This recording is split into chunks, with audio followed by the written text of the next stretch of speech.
Irmãos e irmãs, estamos no 27º domingo do tempo comum do ano B, 3 de outubro, o Evangelho de Marcos 10, 2 a 16. Esse evangelho que vai tratar desta grande questão de debates assíduos e ferozes entre as escolas em Jerusalém naquele tempo sobre a famosa carta de divórcio. E o evangelho começa exatamente dizendo que alguns fariseus se aproximaram de Jesus para pô-lo à prova e perguntaram se era permitido ao homem divorciar-se de sua mulher. Este é o evangelho que nós temos. Esse texto de Marcos 10, ele antecipa com ensinamentos a entrada de Jesus em Jerusalém. Uma primeira delas, esta que vamos analisar hoje, e a segunda delas é sobre, esses ensinamentos é sobre o divórcio e sobre as crianças. Uma terceira cena, depois é sobre a riqueza, e a quarta sobre a ganância, os desejos fortes que movem a pessoa. Nós estamos então olhando para a primeira cena, vemos esse debate provocado pelos fariseus, que alguns manuscritos antigos não falam fariseus, omitiram por ser um tema de interesse da multidão, de interesse de todo o povo, que é a questão do divórcio.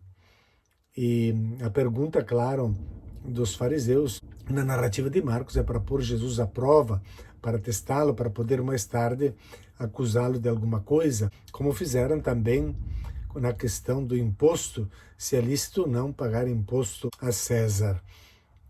Jesus não quer ficar amarrado em questões de legalismos ou permissões, e por isso ele contra-ataca com uma outra pergunta: que Moisés vos ordenou? Então aqui, claro, a pergunta está pedindo por um mandamento de Moisés, e eles vão responder claramente com uma concessão, por uma mitzvah, que é uma concessão de Moisés. Jesus faz a pergunta sobre um mandamento e não sobre uma concessão. Remonta assim Jesus à origem, ao princípio, ao plano, ao sonho de Deus, aos olhos do Criador desde o início.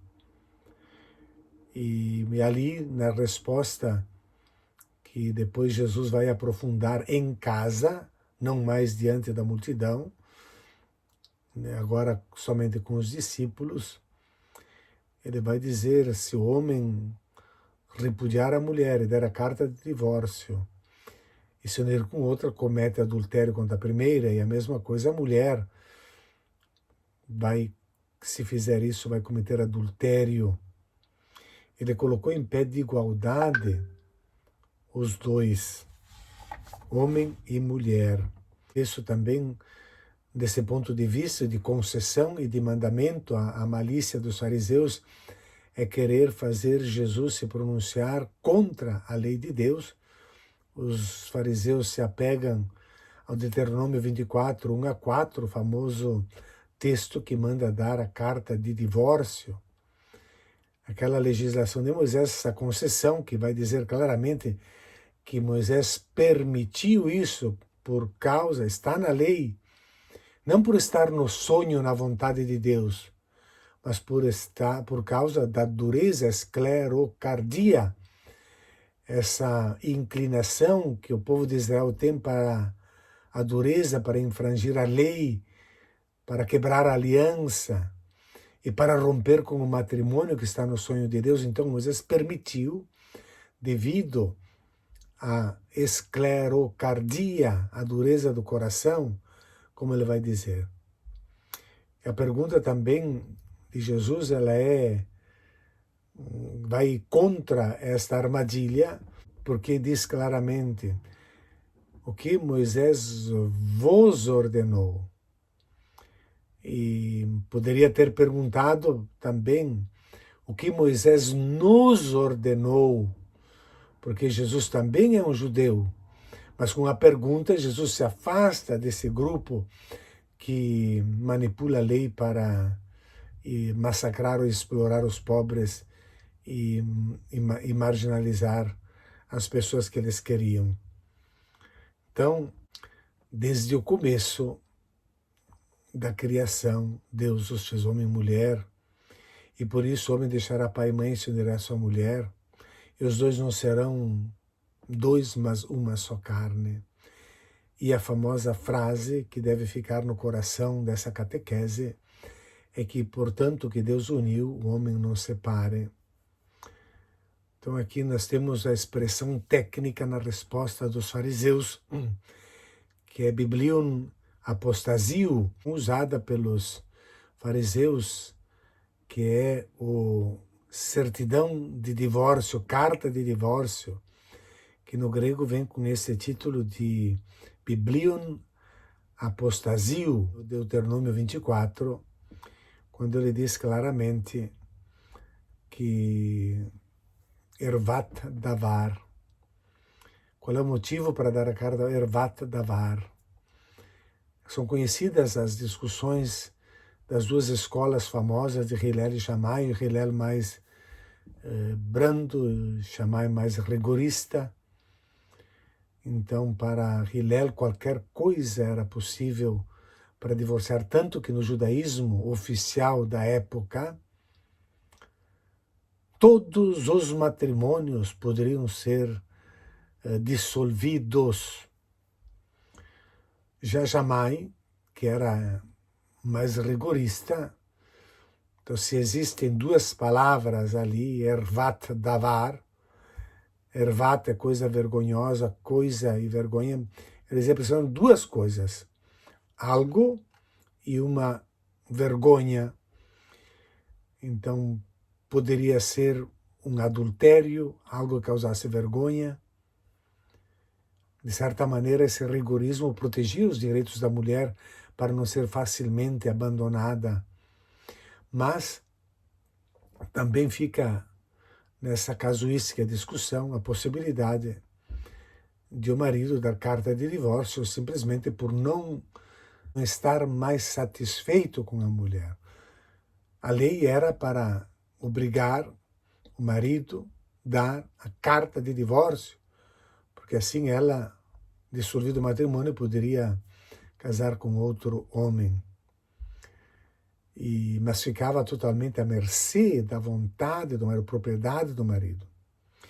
É claro, como diz Alonso Scheckel, que esse texto, ou naquela cultura, havia muitas vantagens para o homem, porque também a compreensão fisiológica era muito diferente da que nós temos hoje. Por exemplo, biologicamente, acreditavam que o sêmen é que dava origem a um novo ser. Estava no sêmen a criança que nasceria, que cresceria. E a mulher não se conhecia o óvulo, a mulher não participava senão com o corpo, assim como a terra, na qual a gente enterra uma semente que vai nascer uma planta. Então, por essas razões, a mulher ficava em muita desvantagem. E é por causa da dureza do coração, claro, que tinha essa possibilidade, e Moisés pediu para que então se desse a carta de divórcio, dando liberdade para a mulher. Jesus aceitou então esse desafio e levou a problemática para o plano de Deus, para o plano do sonho de Deus, da vontade de Deus. E por isso ele pergunta o que vos ordenou, e não uma mitzvah, uma concessão.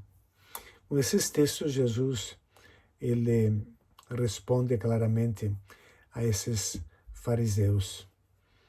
Também podemos olhar este verbo que está no versículo 9, que é o centro do ensinamento deste evangelho, em que diz, portanto, que Deus uniu, o homem não separe. Esse uniu, suxegnumi. E ali nós temos a palavra synumi, si, juntos. Então, colocar o jugo. o mesmo jugo, que Deus colocou no mesmo jugo, conjugar. Por isso nós falamos em cônjuge, é aquele que carrega o mesmo jugo. É claro que no casamento não é só mar e rosas, tem um jugo, mas que com amor se suporta, com a bênção de Deus, e se vai para frente. Colocar-se no mesmo jugo, Deus quis uma coisa tão bela, que não é uma concessão de uma lei por causa da dureza do coração que pode justificar e explicar tudo. Agora, depois dessa discussão então sobre o divórcio, Jesus chegam as crianças para que Jesus as tocasse, diz. Essa expressão tocar é como se quisessem dizer que era preciso que Jesus as tocasse para devolver-lhes a plenitude, a dignidade, devolver-lhes a vida, dar a cura, o toque para curar. A criança, na época, ela tinha pouca importância na sociedade. Ela não tinha o uso pleno da razão, é uma criança. E a falta do uso pleno da razão, como vai dizer em Sabedoria 12, 25, eles eram sem razão, como as crianças. Ou, como vai dizer o livro dos Provérbios, no capítulo 22, que por elas não terem o uso da razão, devem ser mantidas sob a vara da correção, até atingirem a maturidade, eram pouco consideradas, não gozavam de plena consciência pela falta da razão plena. Não podiam, portanto, também ter méritos e nem obrigações do cumprimento da lei, são crianças. Portanto, não podiam nem aspirar ao reino ou não mereceriam o reino sem méritos. E Jesus as acolhe exatamente por essa incapacidade de ter méritos. Jesus as acolhe, abraça, abençoa, porque o reino dos céus é para aqueles que aceitam e que são acolhidos gratuitamente. Não é fruto do mérito de ninguém. Não é pela qualidade delas de serem puras, inocentes, mas é justamente pela sua simplicidade, pela falta de preconceitos e pela falta de merecimentos que a elas pertencem o reino dos céus. É bom nós olharmos esse evangelho e com esse sonho de Deus, com confiança no futuro, buscando a vida prática da espiritualidade para crescermos humanamente, psicologicamente, para que nós eduquemos as nossas crianças para o trabalho, para o serviço, para a compreensão também, e não como patrões que mandam e são incapazes de fazer qualquer coisa, incapazes de qualquer restrição ou limite, o que as tornam angustiadas, infelizes e agressivas. Precisamos educá-las para o serviço, para o amor, para a doação, para a capacidade de doar-se como Cristo, para sentirem o amor de Deus. Então é claro que este evangelho vai ser um estímulo para voltarmos para aquele ideal que está no coração de Deus com o matrimônio. E também serve para aqueles que já tiveram o seu amor quebrado e corações despedaçados, saber que também Deus nos acompanha e abençoa na obscuridade dos acontecimentos da nossa vida. Porque parece bem claro que em toda a história da igreja e também na interpretação desse texto, que às vezes a separação ela é necessária. E o que ficava condenado realmente era a segunda união. Que nós possamos viver o Evangelho como proposta, com busca de amor como doação e não como uma constrição. Bom domingo a todos.